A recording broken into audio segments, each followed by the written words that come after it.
All right, Wade. We have the kind of ten questions we get all the time when it comes to building, working with a builder, what to do, what not to do. So let's fire through these questions and see how it see what your answers are. So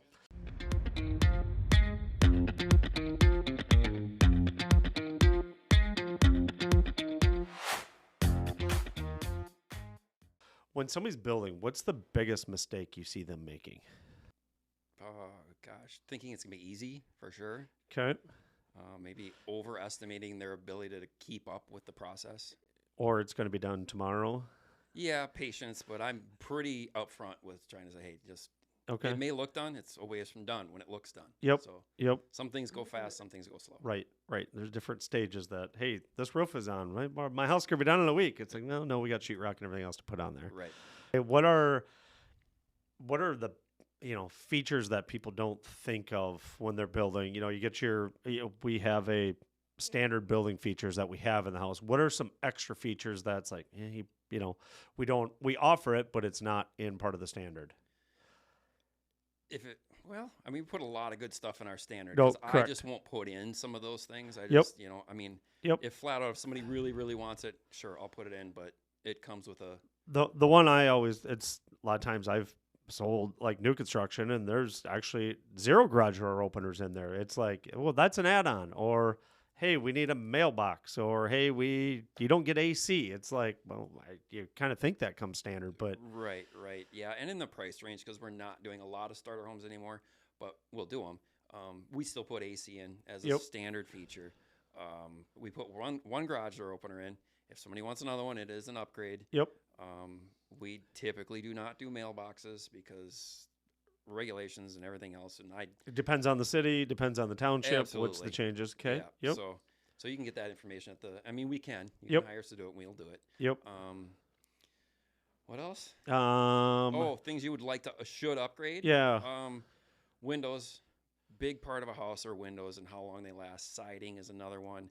the We two use biggest when we expenses. do vinyl siding, we do quality vinyl siding. We don't buy cheap stuff Yep, from wherever we can find it the cheapest. We yep. buy quality stuff from a quality supplier. So if there's any problems, we know they're going to be there. Is there a difference between your box store, your Menards, your Home Depot, your Lowe's versus your lumber yard? You talk about lumber yard all the time. Who do you generally buy your supplies from? I buy my supplies strictly from ABC Okay. Supplies in St. Croix Falls. Okay. St. Croix, North Branch, wherever they're at. Yep. I don't think it matters. I have a personal salesman that I work with continuously. Okay. So we've built a really good relationship as well. And that's what you need to keep projects moving. Yep. There's a big difference. You're going to go into Menards and buy a package from Menards or Home Depot.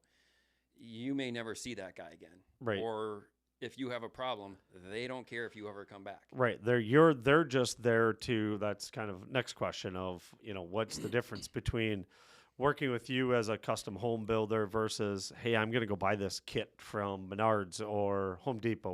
What's the giant difference there?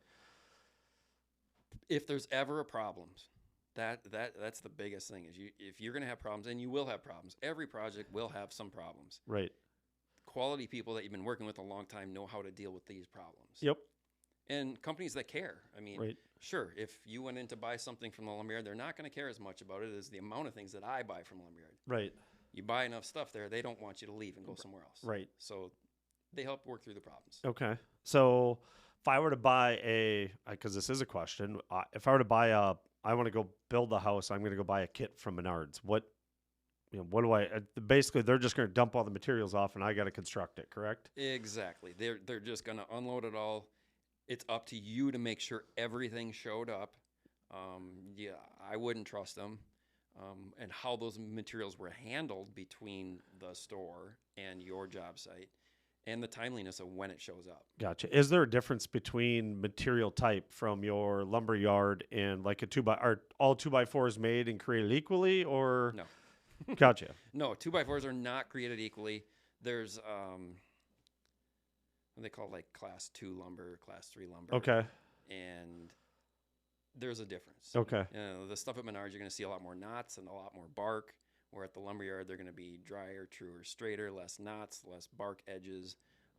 Plywood, sure. It's probably close. I've seen some stuff that ends up at Menards that are kind of like seconds that don't fit the mold to go into a lumberyard. Okay. So it'll have a variation in thickness. So there is things like that. So there is a difference. Yeah, it may look the same, but it's not. Okay. I've even seen a lot of name brand products that will only have a model number for Menards or Home Depot. You can't buy it only there, which means it probably has inferior parts. Okay, gotcha.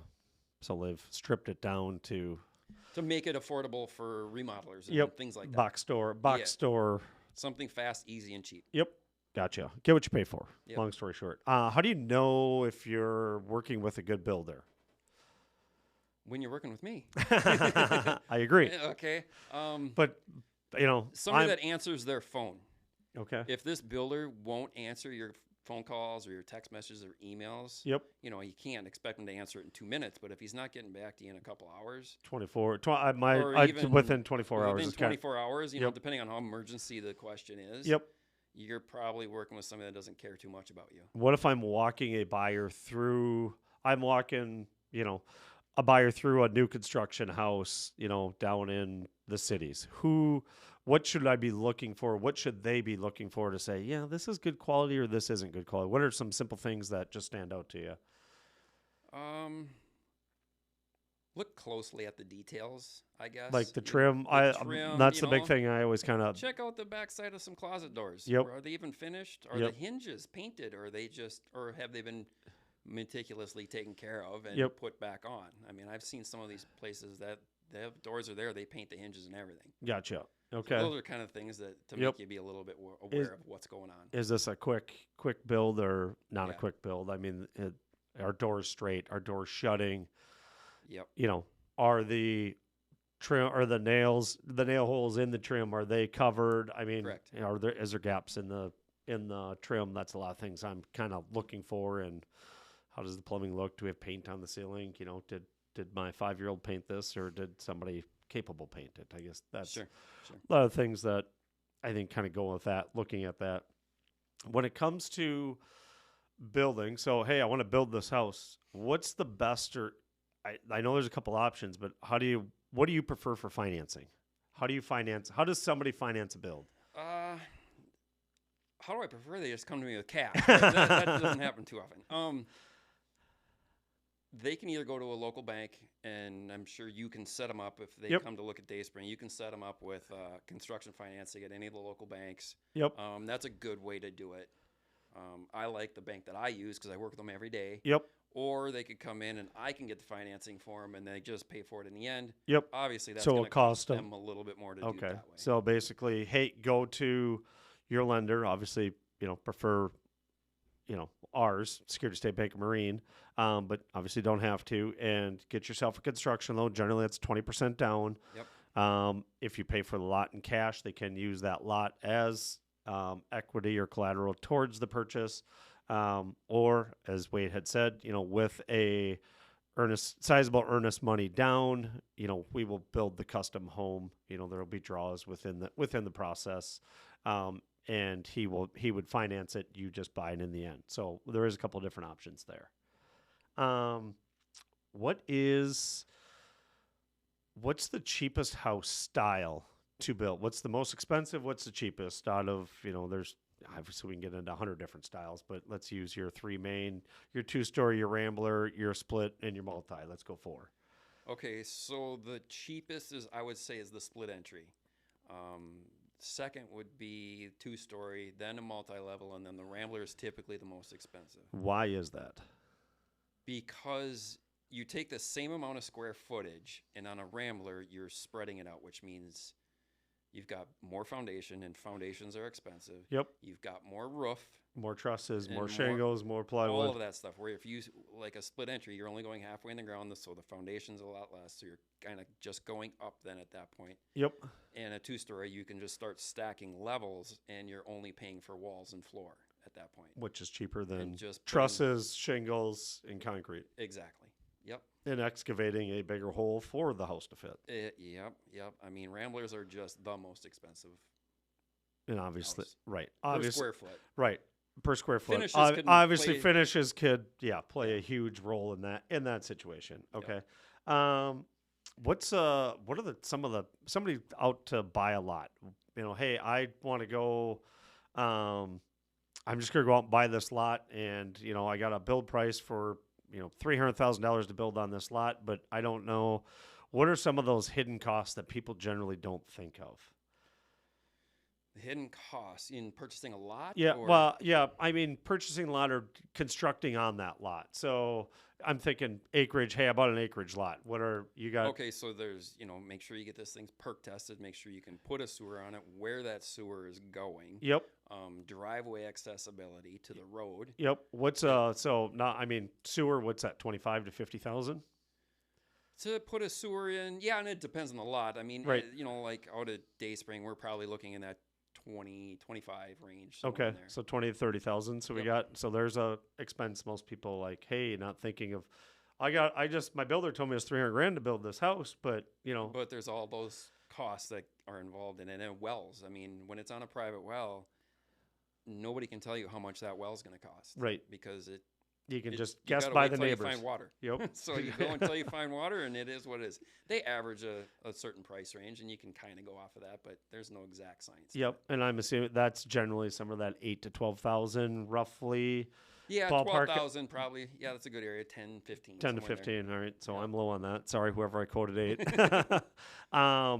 Next, I'm gonna assume driveway and tree clearing or getting the lot prepped. Tree clearing surprisingly isn't as expensive as some people think. Okay.